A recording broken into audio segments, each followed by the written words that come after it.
This is the TSOM Broadcast Network, broadcasting worldwide on broadcast affiliates and satellite program providers, including CNN Broadcast Network, Sirius Satellite Network, Star Media, Good News Radio Network, Angel Broadcast Network, Wiki Broadcast Network, and WPBN TV. For more information on the TSOM Broadcast Network, visit us at www.xzbn.net.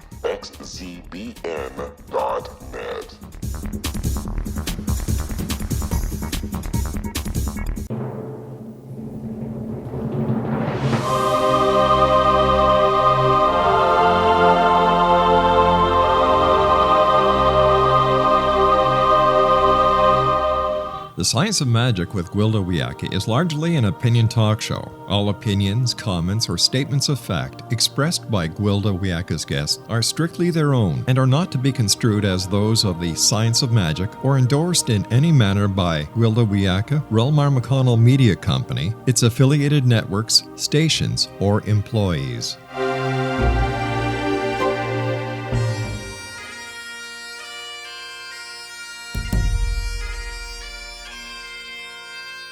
Welcome to the Science of Magic with Gwilda Wiyaka, a program dedicated to uncovering the unified nature of reality and humanity's ever-evolving place as truly galactic beings.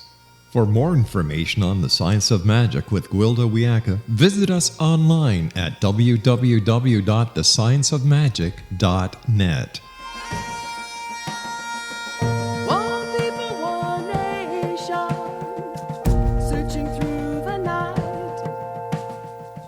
Hello, dear friends, and welcome to the Science of Magic, a program combining the science and magic of today's leading topics to co-create new solutions and promote evolutionary thinking. I'm your host, Gwilda Wiyaka. This hour we'll be exploring spirit animals, dreams, and prophecies. Across ages and cultures, there are reports of white spirit animals being born to herald times of change. From the white buffalo calf to white elephants, these animals have been seen as sacred prophets by shaman and medicine people. They purportedly come as power animals through the shamanic trances to tell the practitioner of their sacred duty to use their gifts on behalf of the people. White spirit animals come in physical form or in visions and dreams to forewarn those who could hear about upcoming monumental changes and shifts of consciousness. Such a spirit animal was born on a farm in Wisconsin, August 20th, 1994. Miracle, the sacred white female buffalo calf, was not an albino and was considered to be the first true white buffalo calf born since 1933. She was extremely important to the religious beliefs of many American Indian and Canadian First Nation tribes, as she played a pivotal role in the fulfillment of their most revered prophecies. She was seen as a symbol of hope and renewal for humanity and for harmony between all peoples and races in our world today. Why this cross-cultural belief in the sacredness of white spirit animals? Comparative mythology alone indicates there's more to the legend than meets the eye. Are there really more white spirit animals being born now, as some reports indicate, or are there just more of us out there to notice them?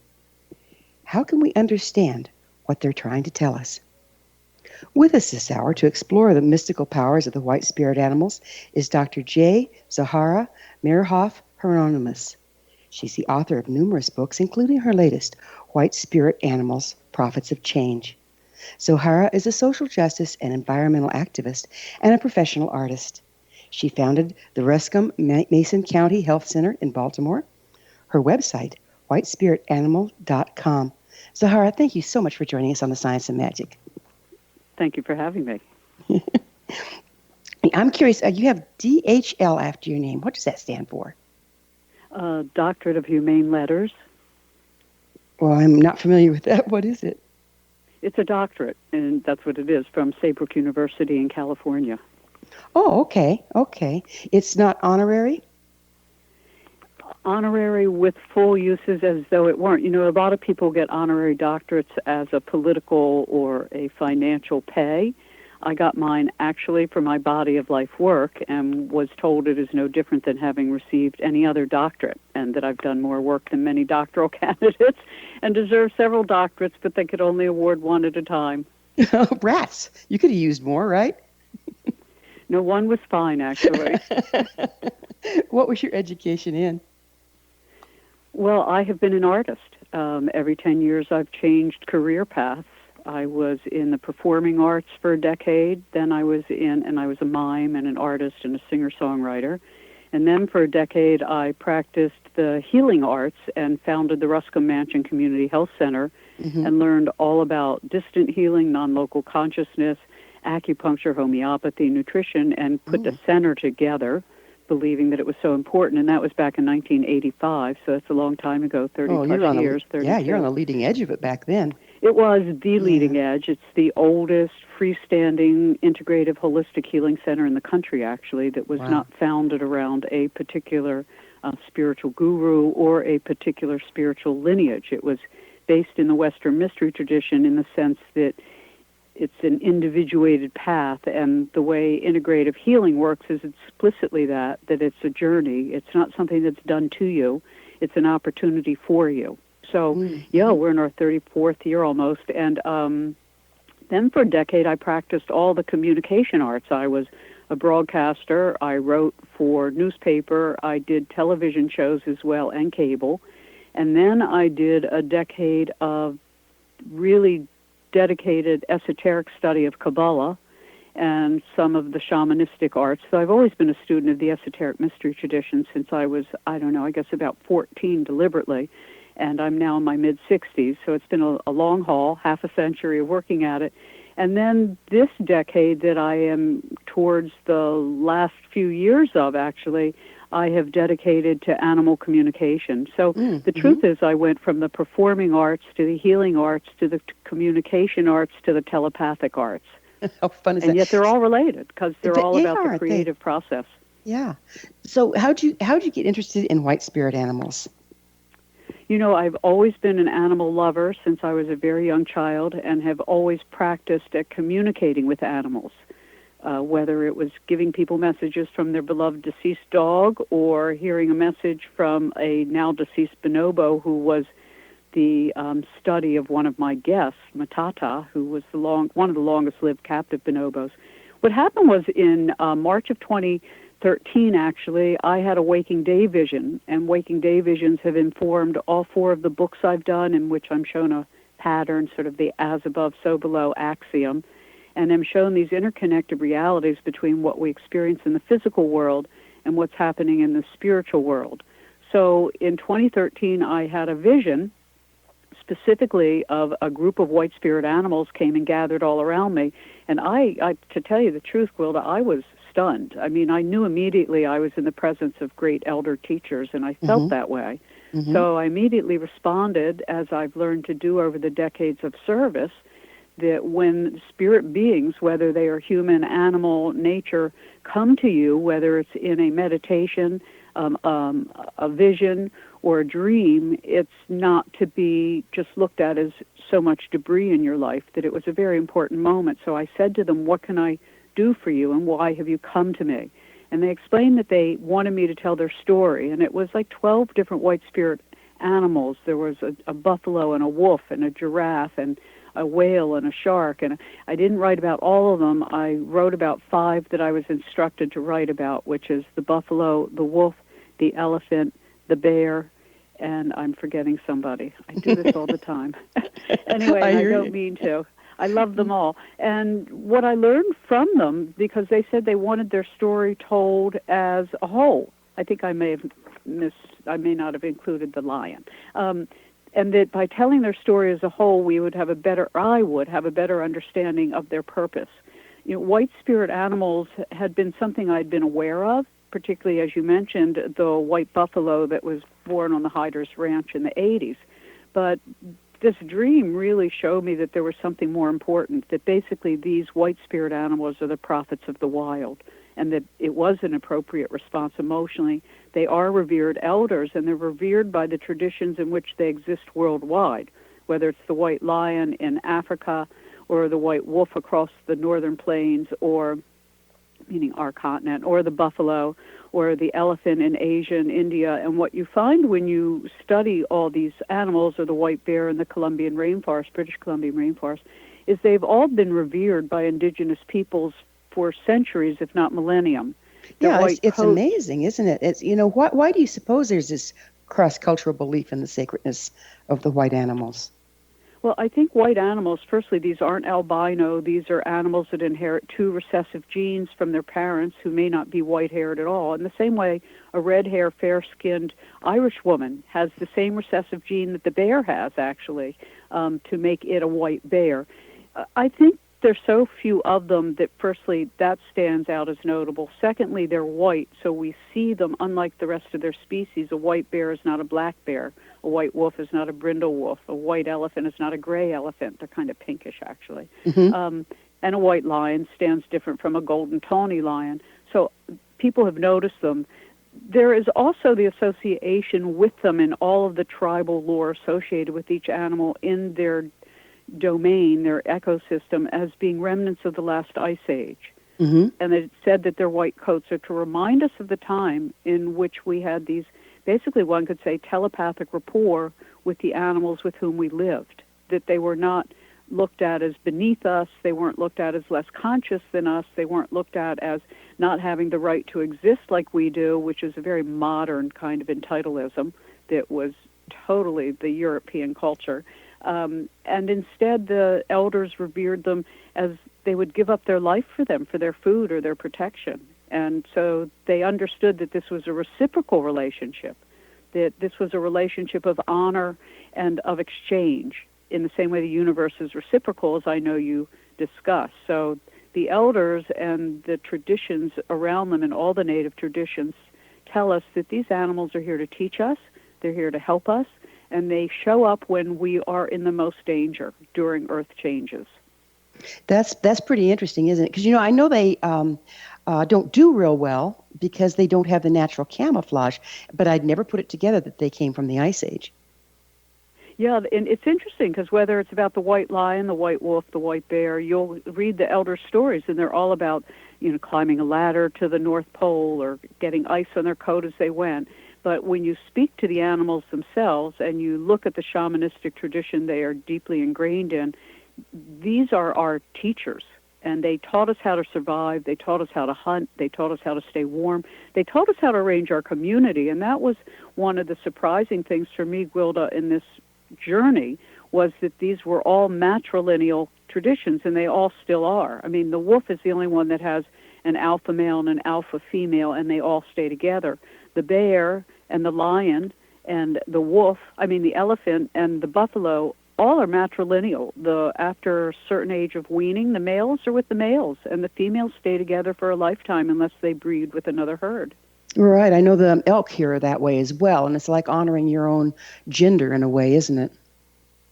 And I believe that's how Native people, if you look at their societies, most are matriarchies, where this ethos of care is centered around the mother and child. And what these mammals said to me was not only telling us, please save as many of us as you can, and we'll talk later about why, but they also said, please restore your matrilineal tradition. This is what humans need, that we have lost this reverence for the mother and child, and instead it's women and children and animals who are the most abused on the earth through a patriarchy. I think the men are pretty well abused through it too. but they are, but in a different sense.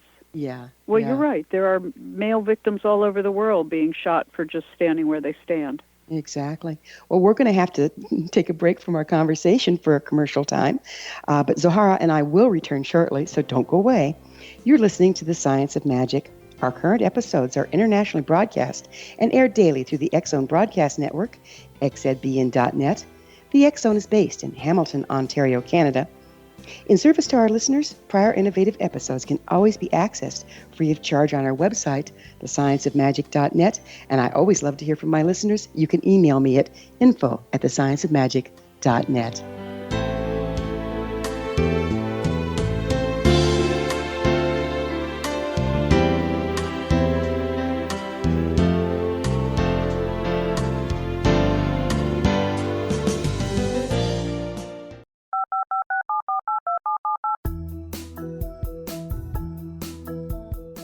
Did you know that when you're on the road with limited data or Wi-Fi, you can still listen to the X-Zone radio show with Rob McConnell, The Science of Magic with Gwilda Wiyaka, X-1, Dimension X, Space Patrol, and every minute of the X-Zone Broadcast Network by calling 213-401-0080, courtesy of Audio Now. No smartphone, app, or internet needed. It saves your data plan, and it's free if you have unlimited minutes. Call 213-401-0080 to listen on any phone, anytime, anywhere. Remember 213-401-0080 for the best of the paranormal, parapsychology, and sci-fi radio programming anywhere, 24/7, 365.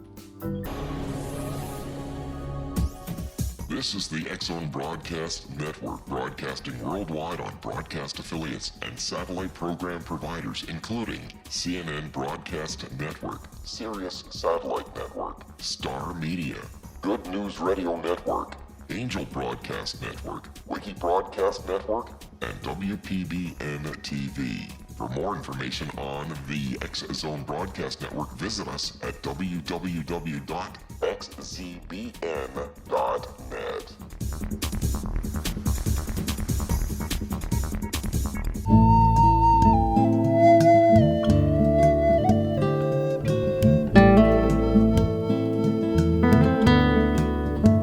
Welcome back. This is the Science of Magic, dedicated to unification and evolution of consciousness.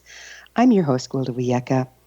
Our guest this hour is Dr. J. Zohara Meyerhoff Hieronimus, the author of White Spirit Animals, Prophets of Change.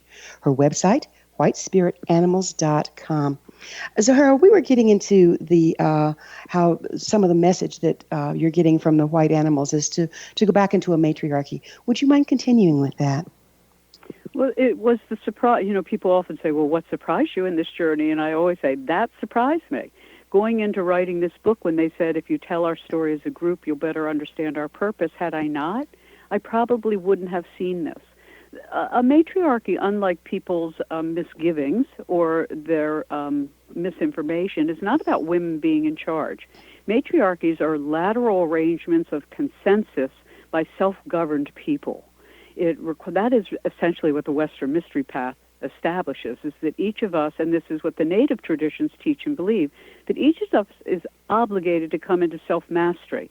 And in coming into self-refinement and our management of our own emotions and our own inclinations, and to do good, to be of service, to be humble, all these wonderful attributes we work towards, if that's our choice, which for many of us on a deliberate conscious path it is that a matriarchy says that we are all equal, but we all have equal responsibility to managing ourselves. It's not a hierarchy that is hierarchical in the sense of a vertical arrangement. It's very lateral. So in the indigenous traditions and in the white spirit animal traditions, it is the female elder who teaches the entire herd how to manage themselves, how to arrange their society, how to hunt, how to play, how to groom, how to make shelter. And because of this, the entire management of the ecosystem is dependent on the elder female in each of these herds being cared for. So the entire herd, whether it's the bears, well, the bears are different because they live in very small clusters of a mother and her two cubs, and there is no, unlike the Goldilocks story, there is no stay-at-home father bear. There's no papa bear in the man's den, in the cave, the man cave, I think they call it. It's actually a female cave where the baby cubs will stay up until 2 and 3 years of age, and then if they're female, they'll tend to stay around until they mate and start their own family. If they're male, they go out early, and they find other male bears to travel with. So in matriarchies, it's understood that the female elder is the arbitrator of who's in power, who loses power, in the animal tradition as well. And in indigenous peoples, in the League of the Iroquois, we see this, that the women were the landholders. The women were the deciders of who would be what within the constellation of their community. But this isn't universal among the white spirit animals. You know, like you stated, the wolves have alpha pairs. I mean, it's not universal. So why are you getting... But it is still a matriarchy. I have to clarify that, because they have an innate wiring of appreciating that without the female, there's no continuance of their lineage. And that would seem more like equality to me than I think a matriarchy. The wolf is, because, and that's what I said in the beginning, the wolf is the only one of these 5 apex guardian mammals, and they're apex because they are the apex guardian of their ecosystems. So not only are they white, not only are they rare, not only they are in matriarchies, but other than the wolf, which is true egalitarianism, and I think represents exactly how we need to conduct ourselves. But in any event, they are the apex of their ecosystem, and without them, that ecosystem collapses. So they are also, many of them, represented in the star systems above us. Right. But this was their teaching, not mine. Yeah. Let's change gears just a little bit. Where did you get your shamanic training? I can't say I've had any specific shamanic training, nor do I claim to be a shaman. What I did intend to do for this book was use the talents I've cultivated over the 50 or so years I've been doing this work of dowsing, radionics, healing at a distance, far-seeing, remote viewing. I've done all of these things and had the privilege of being trained by the teachers of the teachers. I'm very lucky in that way. But I have always had these skills. Since I was a young child, I've talked to the dead. Since I was a young child, I've given animal messages to people who are alive. But if you don't have training for the checks and balances, how can you be sure of what you're interpreting? You know, when you've practiced any art, that's like asking a writer who didn't go to school for writing how they become such a great writer. They'll tell you, I wrote every day, most of my life. You know, when you cultivate your own innate talents, and that's why this is so important and why I did this, I wanted to see how do shamans, medicine healers, use dreams for healing, like the Greeks did, like we all did. Traditionally, humans are designed to use dreams for healing. And I wanted to show that dream telepathy, unlike waking telepathy, which I do for people for free, I always do all this work for service, is something any human can do.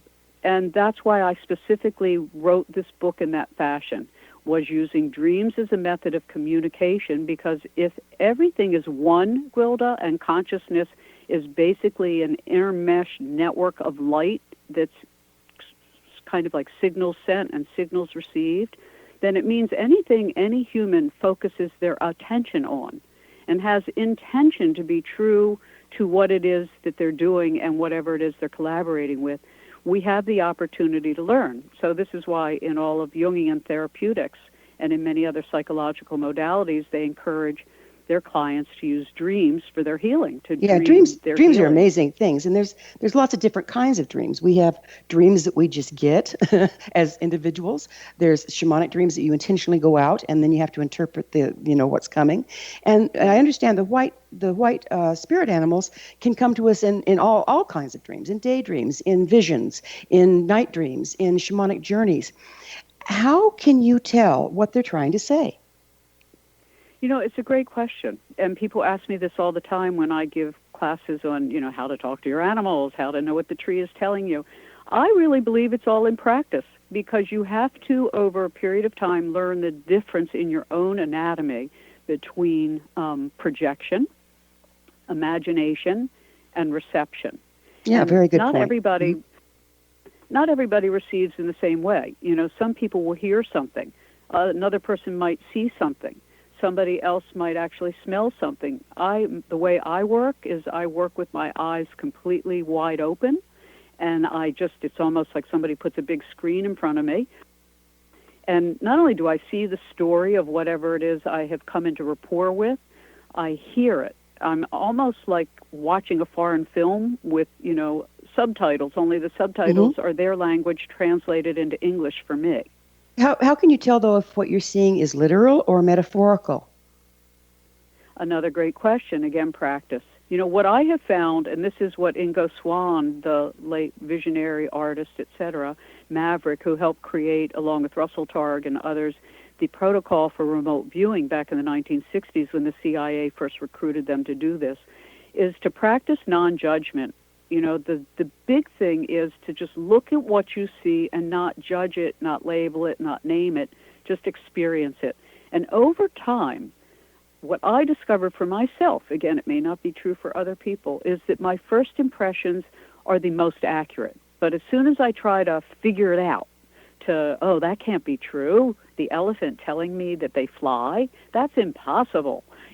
Whatever it is we hear or learn from whoever or whatever we're coming into rapport with, whether it's we're standing next to a tree in our backyard or meditating on the rainforest in the Amazon, is to really have some faith in the universal way in which all life talks. And it talks through images. It does. And sometimes it's metaphorical, but sometimes it's quite literal. And I see that, how can we tell if we're getting a literal or a metaphorical? And how can we tell if what we're getting is for us as individuals or for the larger group of people? That's the question the prophets had to struggle with. I wrote a book on the prophets of Israel, both the female prophets and others. And that was one of the challenges of finding a real prophet and a false prophet. And the prophets themselves were told, sometimes the information is for you alone, and sometimes it's information you have to share with the community. My late teacher of dowsing, the late Terry Edward Ross III, who was probably one of the greatest dowsers of the 20th century, said to always ask, may I, can I, should I? And what he was meaning, like, you want to douse for a well, you have to first ask the lamb, may I douse for a well here? Can I? Do I have the ability? And should I? Should I do something that, imposes my presence, my intention, my conscious will? And the same thing with an animal. Let's say someone in the audience wants to come into rapport with their beloved dog who has passed over. First they ask, can I? Should I? And may I? Meaning asking the permission of the deceased or of the tree or of the river, may I talk to you? And then permission. If they say yes, you have to take very seriously that you have come into rapport with a living entity. Right. I mean, the permission on the street. There's no replacing permission and respect. And I think that that's something that we've really gotten away from. We just assume that because we can, we should or could, or it's our right. And boy, that's really driving us down a wrong trail. Would you mind sharing with me what's the difference between power animals, totems, and white spirit animals? Well, white spirit animals can be somebody's totem, meaning a totem is an animal that we come into rapport with whom we come into deliberate collaboration. And it's deliberate on both species parts. Some humans think, well, I can call the wolf whenever I want. Well, that's not really true. It's like no different than a dog running around outside. You can call them, that doesn't mean they'll come. And back to this reciprocity. So totems are often things that people have found just in their life. They feel connected to a bear, or they see a bear painting, or they see a movie with the bear, or their brother calls them Little Bear, or whatever it is. That can become a totem, meaning an animal with whom they have a personal intimacy, and with whom I have to say one is serving. It's very important to remember we are serving them as much as they are serving us. And that's essential because people kind of what's the right word, merchandise spirit animals, and they objectify them like they're, something you just put in your pocket or on the list of your accomplishments, that these are sentient beings with their own culture and history and memory and story. And that's the other thing I'm glad you brought up, because there's so much ego involvement with people. Well, my totem is a such and such. Well, where's the humbleness? How, we need to respect the fact that something has chosen us to support at this time.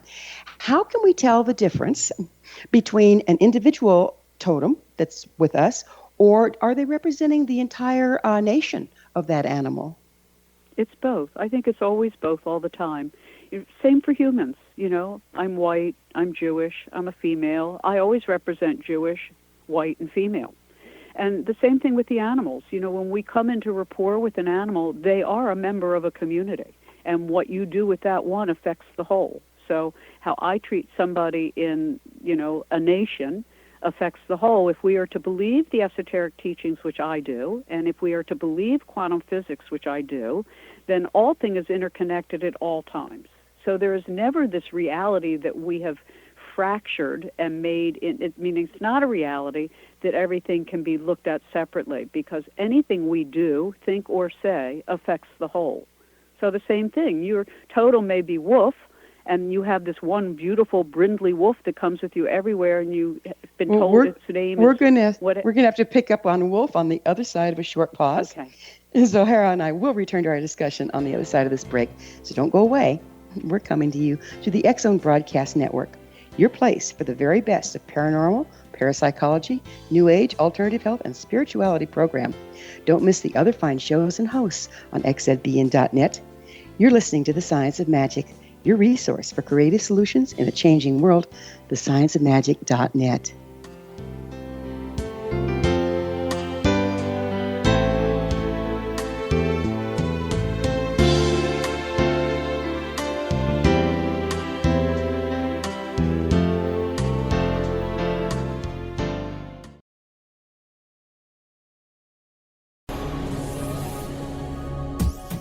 This is the X-Zone Broadcast Network, broadcasting worldwide on broadcast affiliates and satellite program providers, including CNN Broadcast Network, Sirius Satellite Network, Star Media, Good News Radio Network, Angel Broadcast Network, Wiki Broadcast Network, and WPBN TV. For more information on the X-Zone Broadcast Network, visit us at www.xzbn.net.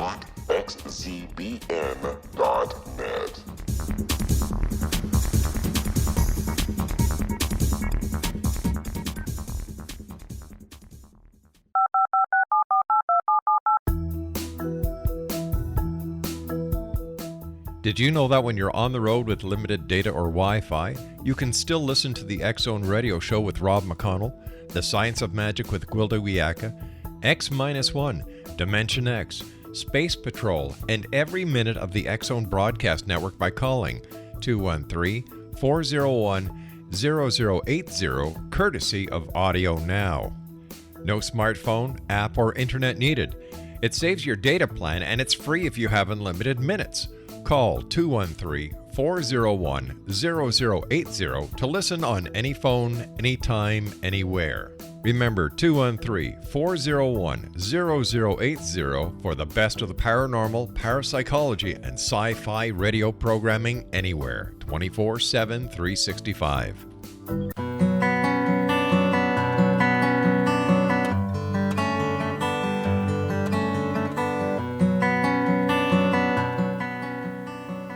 Welcome back. This is The Science of Magic, a place where magic and science come together to promote enlightenment.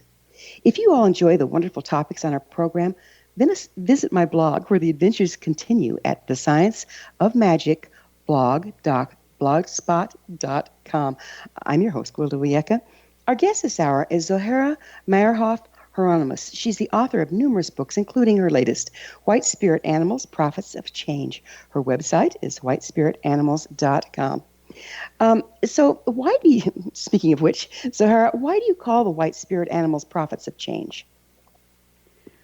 Well, I believe from everything I've learned and studied is that the white spirit animals really are the prophets of their species and the prophets of the wild. In the same way humans have prophets, people that are gifted with a particular capacity to see beyond their local environment. That's the primary thing a prophet does. As a shaman does, is to gather information outside time and space that most people are constrained by. The white prophet animals are members of the, what's the right word to use? Constellation. The same way they're group souls in humanity, like we're probably in the same group soul. Thousands of us who come and go from incarnation to incarnation together to accomplish certain work, to make right work we've erred in the past. I believe the white spirit animals are a group soul of elevated animals that have committed themselves to A, being vulnerable and seen, B, having great responsibility to the human community, and everything associated with them is that they come when we are in the midst of earth changes or very difficult climatic disruptions or the loss of our own ethical and moral rudder.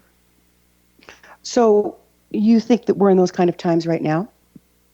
No question about it. In my mind, you know, from a Kabbalistic perspective, which I have been a lifelong student of, the tree of life are these 10 sephirot, or spheres of light, that are built like the anatomy of the human. There's a head and 2 arms and a chest and a stomach and generative organs and legs and feet.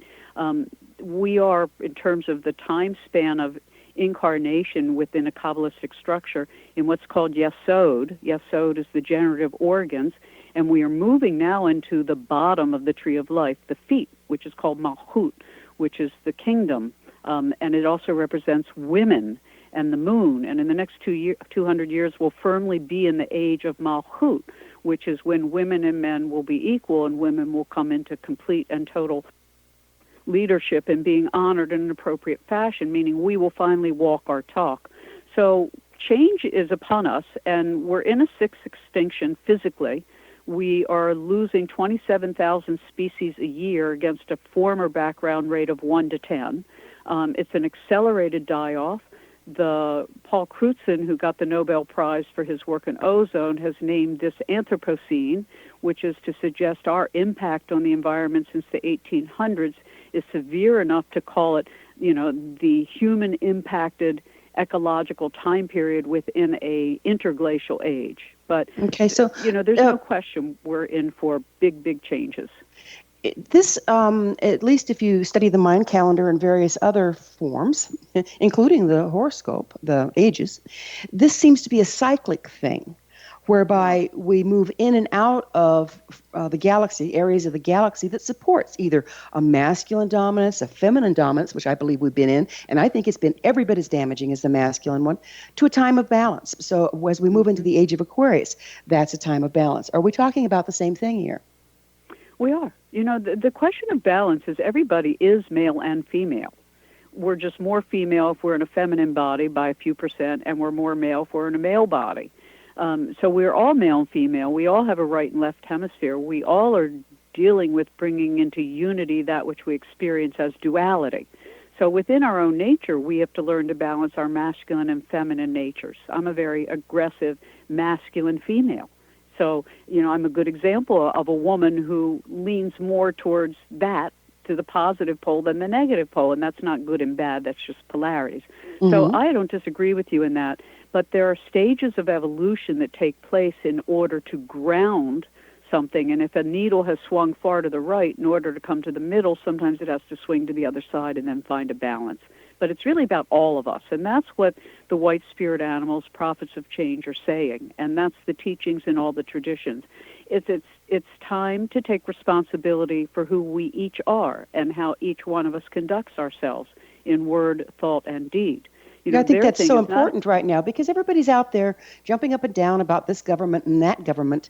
The only way we're going to get out of this is what we do as individuals, don't you believe? And locally, I think with the kind of astrological constellations between the planetary aspects right now, with Mars squaring Pluto, and with Jupiter having moved into Scorpio, and Regulus, the star of the lion, having moved into Virgo, moves us into service rather than self-adulation, rather than, ego engorgement, which has plagued the New Age movement, unfortunately, like so many spiritual movements, so that people have gotten crumbs and mistaken it for the full meal. And what they're really getting is a lot of nothing for a lot of money.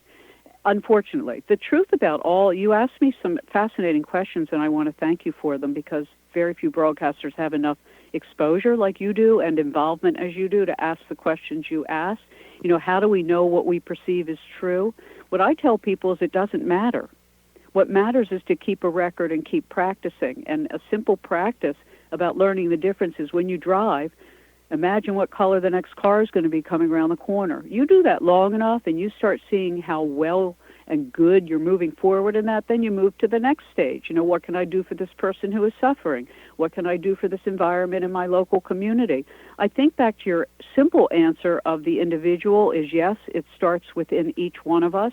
But I really believe that the solution to our global challenges are local economies. And there's a great website called localfutures.org, run by Helena Norberg-Hodge in Australia. She was formerly in the UK.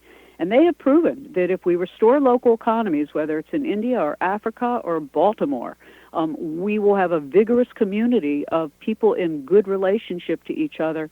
And to bear this out after the big hurricane in Texas hit, the communities that did best were communities that already had community-supported agriculture, CSAs, already had farmers markets, already had group co-ops.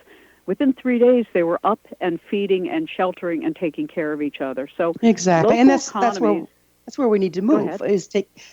Go back to take care of ourselves and each other, and then the health of the individual. Yeah, the health of the individual community is going to then help the individuals within the community. We've just gotten too spread out. So Well, Let's also, go back the to global economy destroys the local community's sovereignty. It indentures you to the World Bank or the IMF or some other corporate all those apparatus. illusionary things. Let's go Well, back to it's not illusionary. The reality is that the corporatocracy is very firmly in I would control of the like governments of the world. I would like to get back to white spirit animals Sure. because that's what we're dancing with here. So, do you think there's really more of them being born right now than in times past? No, I think every age is a challenge if we are awake. Because if Okay. you're awake, you're going to see the imperfections. And each age offers its own solution, and each soul comes to correct whatever it is they need to, and we're each having experiences that we need to have for whatever reason. Well, you chose 5 particular spirit animals, white spirit animals, to focus on in your book. Why did you choose those 5? I didn't choose them. They chose them. I mean, people will say, well, how do you know? Well, out of the 12 or 14 that showed up, it was very clear to me that the bear, the lion, the elephant, the wolf, and the buffalo wanted their story told. The bear is really the master of healer, and the lion is the healer of the heart, and the elephant, in my way of thinking, is the most compassionate being on the planet. Aren't they and amazing? teaches us what Buddhists emulate. The wolf really is the guardian of life and death. Anubis is a wolf. That's the short story. And buffalo, in the sense of the northern continent, are essential for us to pursue our spiritual role on the planet. Buffalo are the restorer of spirit, and they're also the cultivator of soil.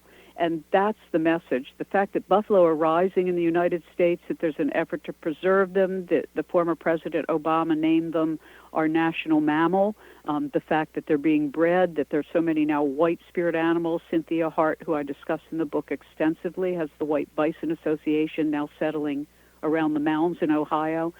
The buffalo and the white buffalo calf woman, the Lakota prophecy story, is very important. So each of these mammals, have been exposed to humanity for a very long time, and more people than not have been exposed to them in their own native habitats. But they are the ones that chose which of the mammals should be written about together. So do you think that they're holding a particular frequency between the 5 of them that we need to have present right now? That's a great question. I'm sure they do. Again, everything physical holds a frequency because it is a frequency. If we're all light emanating and receiving, that is what essentially everything is a vibratory rate.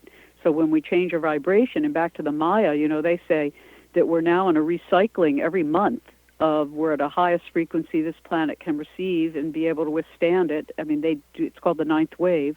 That other cycles were millions of years, well, first billions, then millions and hundreds of thousands and hundreds. Now we're down to every 30-plus days we recycle. So they're telling us that every 30 days, each one of us, like with the moon, the new moon to the full moon is a time when we should be going out into the world and creating things and being, bold about manifestation. From the full moon to the new moon is when we should go within and retrieve and come back.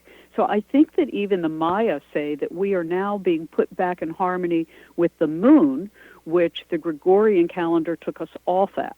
So the mammals all follow the lunar tide, and they are all lunarly driven beings.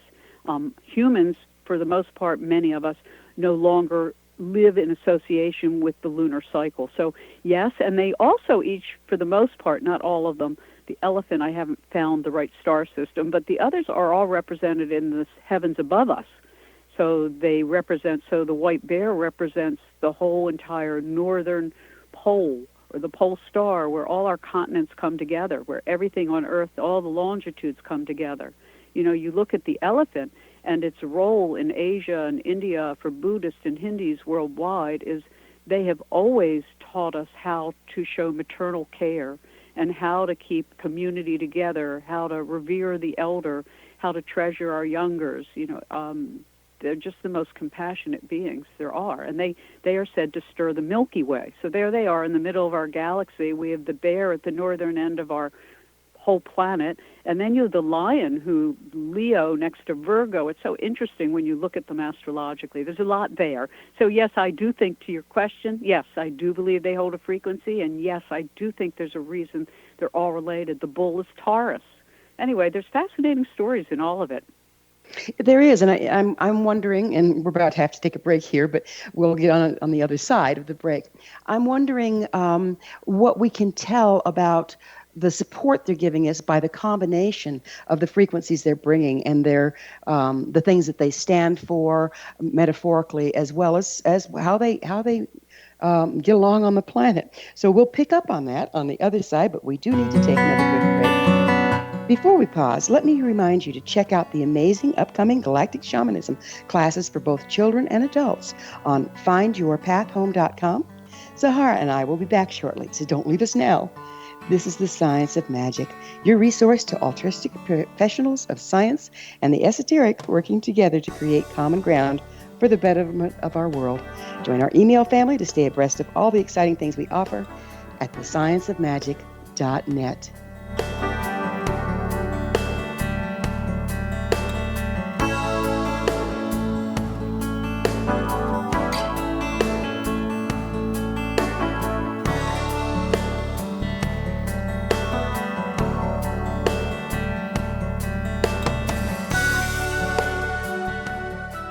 The Earth is under ever-increasing pressure from untenable lifestyles and growing populations. Yet, viable answers seem in short supply. What if I told you there's an ancient form that can empower you to take charge of your life?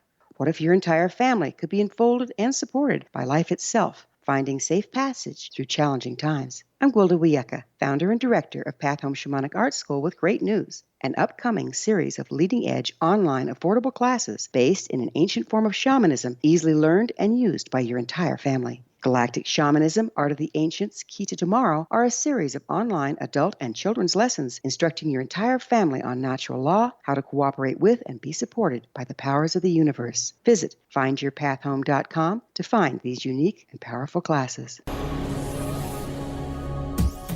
This is the X-Zone Broadcast Network, broadcasting worldwide on broadcast affiliates and satellite program providers, including CNN Broadcast Network, Sirius Satellite Network, Star Media, Good News Radio Network, Angel Broadcast Network, Wiki Broadcast Network, and WPBN TV. For more information on the X-Zone Broadcast Network, visit us at www.xzbn.net.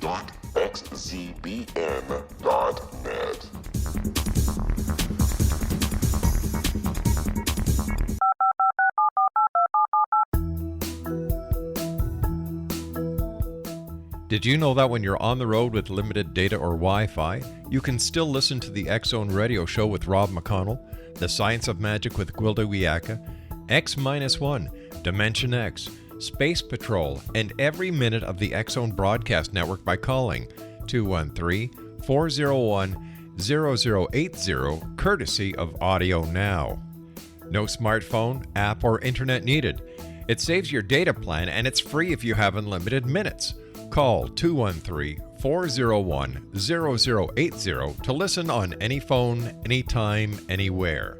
Remember 213-401-0080 for the best of the paranormal, parapsychology, and sci-fi radio programming anywhere. 24/7, 365. Welcome back. This is The Science of Magic, bringing together gifted people of service to the world. I'm your host, Gwilda Wiyaka. What's up in your world? I always love to hear from my listeners. Email me at info@thescienceofmagic.net and suggest a topic or guest that's on your mind. I'm sure we'll all enjoy them. Our guest this hour is Zohara Meyerhoff Hieronimus, the author of White Spirit Animals, Prophets of Change. Her website, whitespiritanimals.com. So, Zohara, we were going into what is the conglomerate, if you will, frequency being supported by these 5 animals that brought themselves to you at this time, and how is that helping us move through these times of change? Do you want to explain to me what you believe to be the frequency? I mean, when you say frequency, that can mean so many things to so many different people listening. Sure. You bet. So for me, at least in a lot of the teachings that I had, each animal tribe, so tribe of animals, the species, is responsible for holding a set of frequencies without which wouldn't be present on the planet. And that also described why sometimes different animals go extinct because the frequencies are changing. That they're always present at the energetic level, but they're manifest physically here in different groupings at different times to support different frequencies. That's what I'm talking about. Okay, and I think we could say that that's true of anything in the manifest realm, that when it's manifest, it holds a certain frequency. We could debate, as could anybody in the spiritual sort of investigative world, is the extinction timely? Was it premature? Was it destined in that time frame? And ultimately, that doesn't really matter either. What matters is what we do with our incarnation. So I'd say the same thing for these white spirit animals and their purpose. I do, though, think that when we look at the degree to which human appropriation of their habitat and human encroachment on their community, either through killing or captivity, is not natural. So I would say that what we do to these animals is not natural. It's a bad habit of dissociation. Yeah, well, I wasn't trying to get into the political side of it. I was just trying to I'm not either. I'm into a yeah. very physical as to why things go extinct, because there's a philosophy that if it went extinct, it was supposed to, and you hear this a lot in the New Age community. I don't share that opinion. That's an easy justification. I would say that it's a diminishment of the light, of some sort of light. So in any event, when we look at the beauties that these each hold, the bear, has preeminence over the woods and rivers and is really the teacher for us of earth healing and how to heal the earth, how to prepare ahead of time, how to bear witness, how to prepare housing properly in advance of the storm, all the things Bear does. So Bear is really essential in this way, and she's a mothering being that teaches us about teaching our young how to play, how to take care of themselves, and how to be self-sufficient. The lion is really about the alchemy of the heart. In alchemy, they're called the emerald gem. And when you look in alchemy, they were once referred to often by many peoples, Mesopotamian, Babylonian, Sumerians, as the Queen of Heaven. So they teach us about being courageous and having a pure heart of love, that our goal and our obligation is guardianship of the world, which is how they're revered. The lion is considered guardian of the world. Bear is considered guardian of the north and where spirit comes from. So we're being told to protect the world and where spirit comes from. Elephant, as I mentioned, has the same lifespan as humans, a generally 80-year lifespan. They teach us compassionate action, clear mind.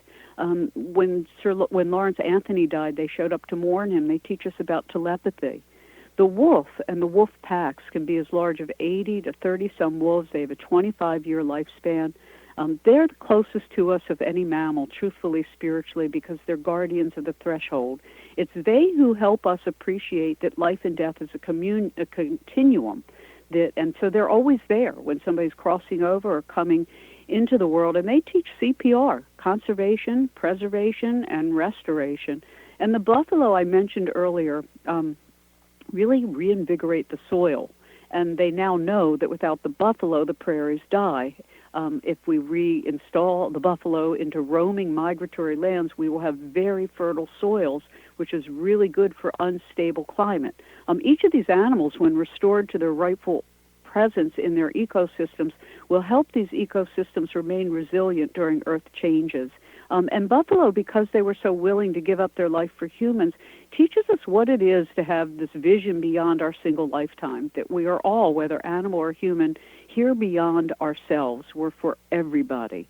So I think if we look at those 5 mammals and what they're teaching us is to care for the earth, care for each other, take care of the universe, be good stewards, plan ahead, plan for housing and shelter now for times that are more difficult.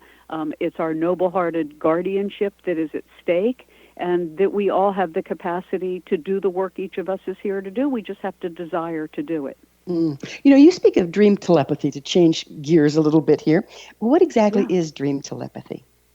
Dream telepathy is a little bit like lucid dreaming, but not quite. Dream telepathy says you go to bed with a very particular answer, and if you're lucky, over a period of nights, you may wake up with an answer.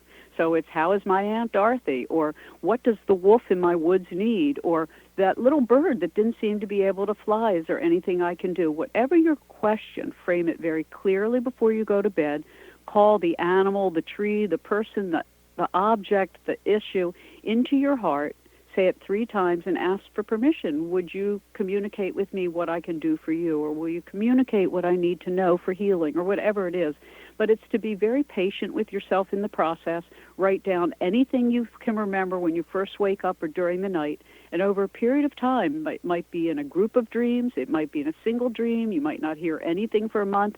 Stay at it, I promise you. To everybody listening, you can use your dreams to answer any question you have about anything, anywhere, anytime, but it takes practice. So you're telling me that everyone can engage in this if they just practice it.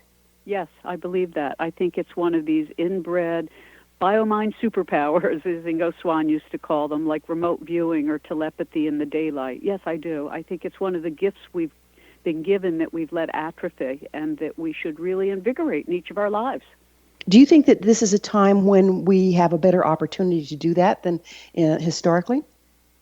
Well, I think now, in particular, with Jupiter having gone into Scorpio, my gosh, everybody can be able to pull out what's hidden within their life, within their heart, within their mind, within their desire of, like, why am I here? Well, every day is a little different, but there are some general things each of us have agreed to before we incarnated that we wanted to do with our incarnation.